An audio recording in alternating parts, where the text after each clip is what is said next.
Mislim, ne vem, če bi izbral tole barvo, no. Ti si rekel, še na avto zame, da ustreza mojemu karakterju.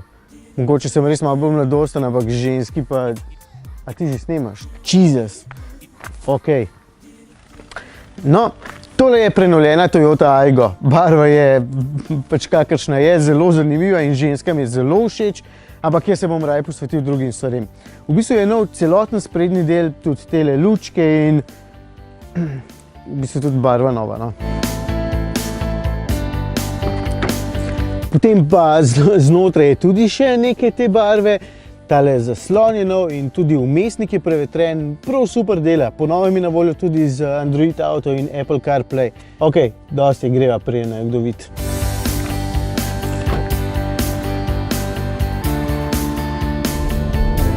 Litrski trivaljnik je v ponudbi seveda že bil, ampak zdaj ima 2 kW več, skupaj 53 oziroma 72 konjev. Ustreza pa normativom Euro 6.2. Na novo je tudi vpet in z izravnalno gradjo, ki pripomore k bolj mirnemu teku. Še vedno je malo razgrajaške, ampak s temi posodobitvami je zdaj v kabini manj vibracij.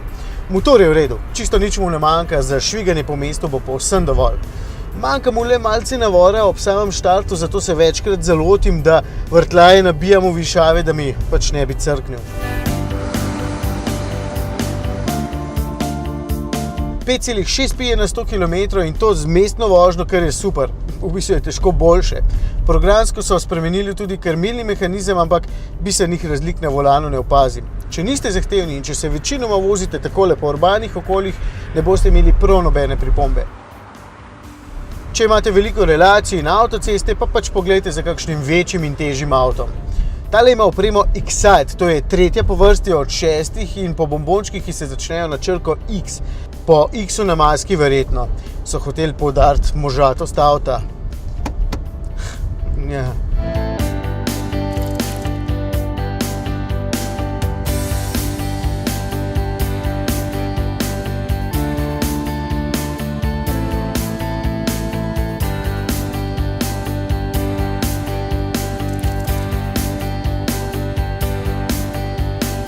12,5 € pripravite za tako obarvan avto s to opremo, ki je v bistvu čisto dovolj. No, tale ima doplačilno še samodejno klimatsko napravo. Ok, to priporočam.